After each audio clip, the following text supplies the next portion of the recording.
मिली नाम की लड़की गलती से एक फ्रीजर में लॉक हो जाती है। मिली बाहर निकलने की सारी कोशिश कर लेती है, लेकिन फिर भी नहीं निकल पाती है। कुछ ही घंटों में मिली की बॉडी सुन्न पड़ने लगती है और लगातार मिली मौत की तरफ बढ़ रही थी। दरअसल मिली डून्स किचन में जॉब करती है। एक दिन मिली देर रात तक काम करती है। जब मिली पंच आउट करके जाने वाली थी, तभी 2 एम्प्लॉय आते हैं और मिली को कुछ बॉक्सेस देकर बोलते हैं कि इनको फ्रीजर में रख दो, क्योंकि दोनों एम्प्लॉय को जल्दी घर जाना था। मिली उनकी बात मान लेती है और उन बॉक्सेस को फ्रीजर में रखने के लिए जाती है और वह दोनों एम्प्लॉय यहाँ से चले जाते हैं। अब मिली बॉक्सेस को रख ही रही थी कि तभी सामान नीचे गिर जाता है। इधर मैनेजर भी अपना काम खत्म करके यहाँ से जा ही रहा था, तभी उसे फ्रीजर का गेट ओपन दिखाई देता है। मैनेजर उस गेट को बंद करके लॉक कर देता है और वो भी अपने घर चला जाता है। जैसे ही लाइट्स बंद होती है, मिली गेट की तरफ भागती है और गेट खोलने की कोशिश करती है, लेकिन वह बाहर से लॉक था। मिली समझ जाती है कि मैनेजर फ्रीजर का गेट लगाकर यहाँ से चला गया है। मिली उस गेट को ठोक कर मदद मांगने की कोशिश करती है, लेकिन बाहर उसकी आवाज सुनने वाला कोई नहीं था। मिली अपना फोन चेक करती है, लेकिन मिली ने फोन बाहर ही रख दिया था। इसके बाद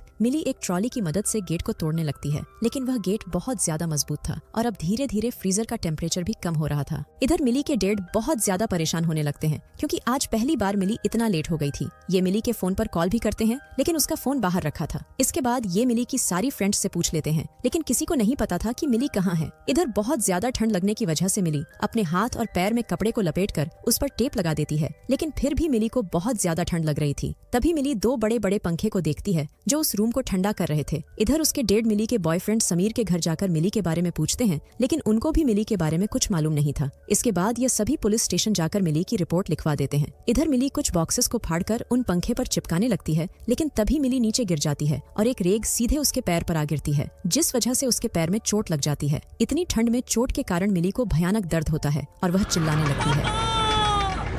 मिली के पैर का पंजा इतना सूज चुका था कि वह सूजन अब किसी मोटे सुअर की खाल जैसी लग रही थी। मिली ने उस असहनीय दर्द को जबरदस्ती सहते हुए अपने टूटे हुए पैर को 2 बड़े लोहे के रैक के बीच फंसा दिया और मिली ने पास रखे मोटे कागज के टुकड़े को पैर और रैक के बीच की संकरी जगह में ठूंस दिया। इसके बाद मिली ने पूरी ताकत से जोर का झटका मारा, जिससे मिली की टूटी हुई हड्डी अपनी सही पोजीशन पर आ गई। लेकिन इस चीज से मिली को भयानक दर्द हुआ। उसका पूरा शरीर अनियंत्रित तरीके से कांप रहा था, फिर भी उसने खुद को रुकने नहीं दिया। मिली ने पास रखी कुछ मोटी कागज की शीट्स उठाई, उन्हें लंबी पट्टी की तरह गोल गोल लपेटा और पैर के चारों ओर इस तरह बांधा जैसे कोई पेशेवर डॉक्टर प्लास्टर चढ़ा रहा हो। यह देखने में आसान लग रहा था, लेकिन इस बर्फीले ठंडे कमरे में उसने यह मामूली सा काम कुछ मिनट में ही कर दिया। जब थोड़ी चलने फिरने की ताकत वापस आई, तो वह धीरे धीरे पास के रैक के पास पहुंची और यहाँ से जमी हुई फ्रेंच फ्राई निकाली। उसका इरादा कुछ खाकर अपने शरीर की खत्म हो चुकी ताकत को वापस पाने का था, लेकिन वह फ्रेंच फ्राई अब पत्थर जैसी सख्त हो चुकी थी, जिसे दांत लगाना नामुमकिन था। कुछ ही देर बाद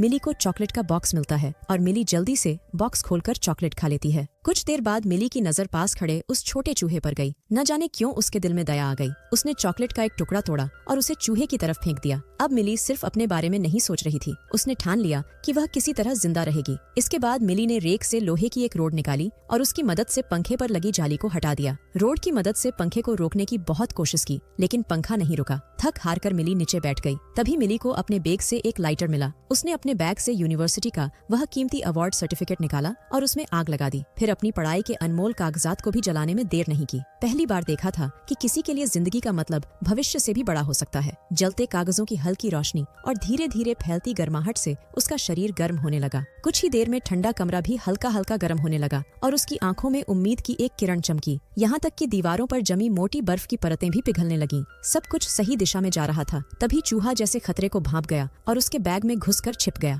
मिली की सांसों में एक अजीब सी खांसी शामिल हो गई और उसे मजबूरी में आग को गत्ते से ढककर बुझाना पड़ा। आग तो बुझ गई, लेकिन धुआं अभी भी उठ रहा था। तभी उसकी नजर जले हुए अवशेषों पर पड़ी और राख में एक चित्र नजर आया। वह किसी छोटे से इग्लू यानी शेल्टर का डिजाइन था। उसकी आंखों में फिर से चमक लौट आई। उसने तुरंत ठंडे कमरे में रखे छोटे छोटे बॉक्स तोड़े, बड़े बड़े डिब्बे खींच कर लाई और गिरे हुए रैक पर एक के बाद एक जमाने लगी। वह बिल्कुल शेल्टर के ढांचे की तरह बॉक्स जमाने लगी। सारा काम पूरा होते होते उसका शरीर थक कर चूर हो चुका था, लेकिन उसने पहले खुद अंदर जाकर गर्माहट लेने की बजाय उसी छोटे से चूहे को अंदर रखा जो उसके साथ इस बर्फीले नरक में फंसा हुआ था। उसके बाद ही वह खुद उल्टा होकर धीरे धीरे अंदर घुसी। इस मौत जैसे सन्नाटे और ठंड में किसी जीवित प्राणी को देखना उसके लिए उम्मीद की एक छोटी सी किरण थी। उसने अपने लाइटर की छोटी सी लौ जलाई और उसकी हल्की सी रोशनी और गर्माहट में वह धीरे धीरे चैन से नींद में डूब गई। कुछ घंटे बीत जाने के बाद वह डिब्बा हटाकर बाहर झांकने लगी। तभी उसकी निगाह नीचे पड़ी तो देखा कि जिसे वह अपना साथी मान चुकी थी वह चूहा अब ठंड से जम चुका था और बेजान पड़ा था। उसने कांपते हाथों से उठने की कोशिश की, लेकिन जैसे ही उसने जोर लगाया उसके दाएं हाथ में एक तेज दर्द उठा। तब उसे एहसास हुआ कि नींद में उसका हाथ बर्फीली फर्श से चिपक गया था। लेकिन जैसे ही मिली ने हाथ जोर से खींचा तो उसका हाथ बुरी तरह छील गया। किसी तरह रेंगकर वह शेल्टर से बाहर निकली, लेकिन चूहे का शरीर तो घंटों पहले से ही सख्त हो चुका था। शायद पहली बार उसने मौत को इतने पास से महसूस किया और उससे भी डरावना था मौत का इंतजार। तभी मिली की नजर फिर से उन बड़े से पंखों पर गई। मिली खड़ी हुई और एक के बाद एक चीजें पंखे पर फेंकना शुरू की ताकि पंखा किसी तरह रुक जाए, लेकिन ठंड इतनी ज्यादा थी कि मिली ठीक से खड़ी भी नहीं रह पा रही थी। जिंदा रहने के लिए उसने तुरंत अपने जख्म पर क्लिंग फिल्म लपेटी और फिर उसी फिल्म से अपने पूरे शरीर को एक एक परत में लपेट दिया ताकि कम से कम ठंडी हवा का असर कम हो सके। लेकिन जब तक ठंडी हवा बाहर से आती रही उसकी यह कोशिश अधूरी थी। इसके बाद फिर से मिली ने जमे हुए मिट को उठाया और जोर से पंखे पर दे मारा। किस्मत से पंखा जाम हो गया और ठंडी हवा आधी रह गई। उसने राहत की सांस ली और बाकी जमे हुए मीट के टुकड़े भी पंखों में ठूंस दिए ताकि वह दोबारा घूम न सके।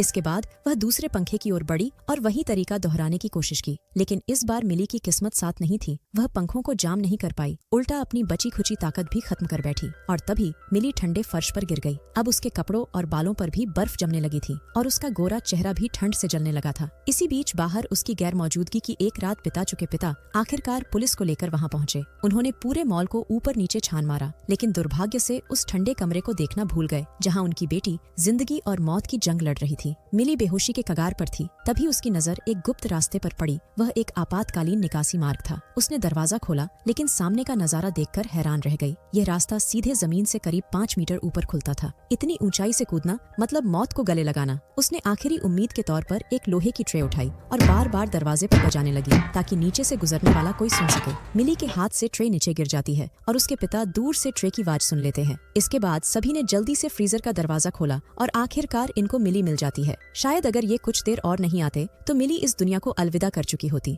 इसके बाद मिली को हॉस्पिटल ले जाया जाता है और मिली की जान बच जाती है और ये मूवी यहीं पर